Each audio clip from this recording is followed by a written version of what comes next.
think I first met Heather, it would have been probably 15, 16 years ago.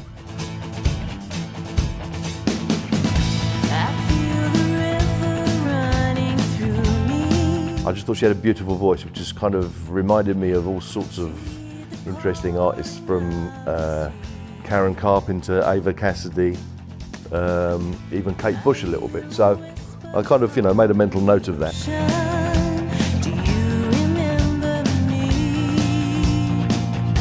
Luke and I had been collaborating on quite a different project. Heather rang me and said, would you be interested in doing a little bit of writing with myself and another lady called Irene, who's also a fantastic singer. They kind of wanted the two strong female voices, almost like ABBA or Heart, in that sort of area. And I thought, well, this might be quite a challenge. So I went and met with them, and we spent a couple of days together writing a song. Irene, shortly after that, nature decided for her, and that she became pregnant. So she wasn't able to continue. So I said to Heather, well, I enjoyed writing this one song, so why don't we just sort of continue and see what we can come up with.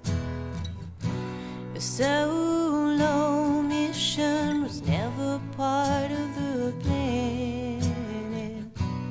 Home again will never. Maybe 4 or 5 songs in, and I said, this is starting to feel very much more like less of a project, but more of you producing me as an artist. So I said, he's doing a lot more production work currently, and I just asked him, how do you feel about this project being my solo album and you producing?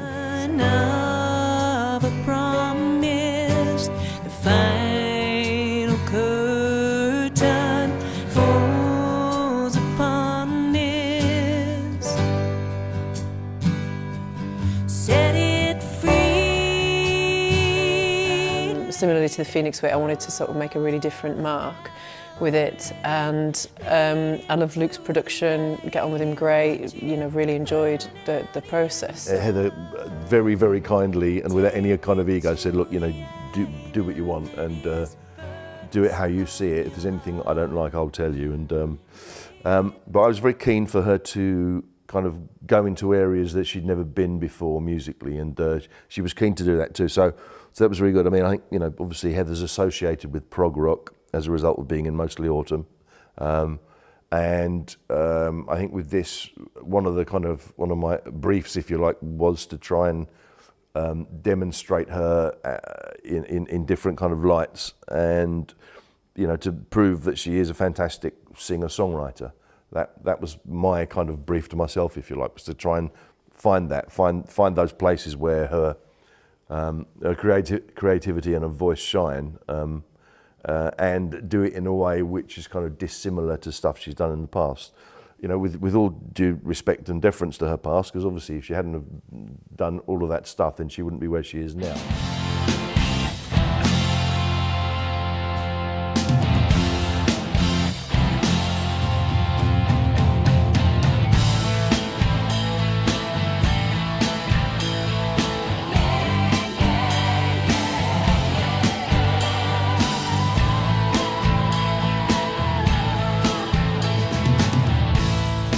Been quite a lot of development, and a lot of that Luke has been responsible for shaping me, which I think is a really important role of a producer, to see a potential, and how can we make that grow, how can we bring that out more.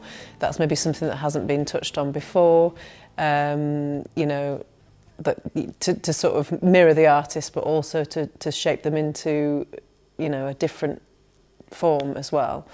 As an artist, I think she's growing, and it's nice to be part of that and to kind of encourage her to take a few paths that maybe she wouldn't have taken.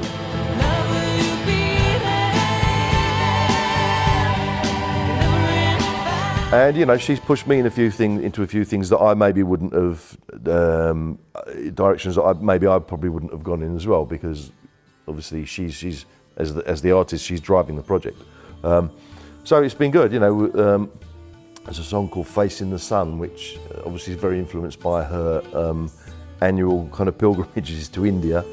And it reflects a lot of that, and it's a kind of strange, ethereal, spiritual thing going on in it, which, you know, I can kind of connect with it via my Beatles and Led Zeppelin Indian musings, I suppose, but never having been there myself, I had to use my imagination a little bit to sort of try and create the right atmosphere.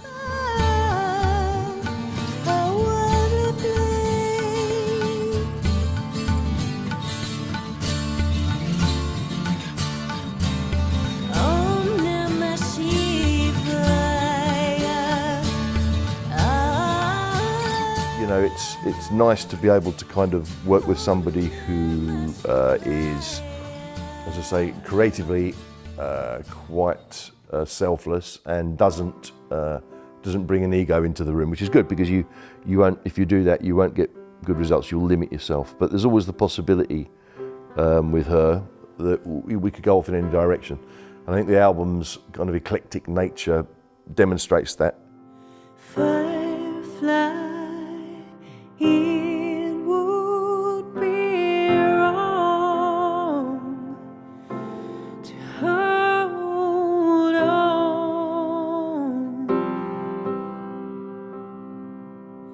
although you must fly on. The material on the album ranges through new songs that have arrived in the last year.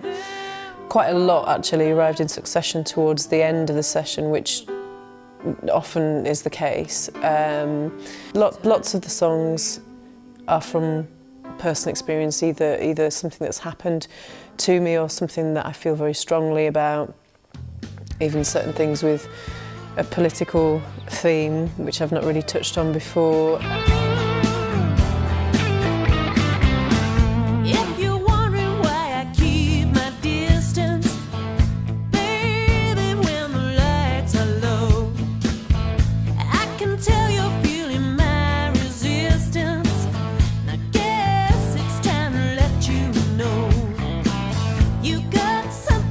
Really exciting guest appearances on the album. It's progressive in that it's a progression for me to be working in this style.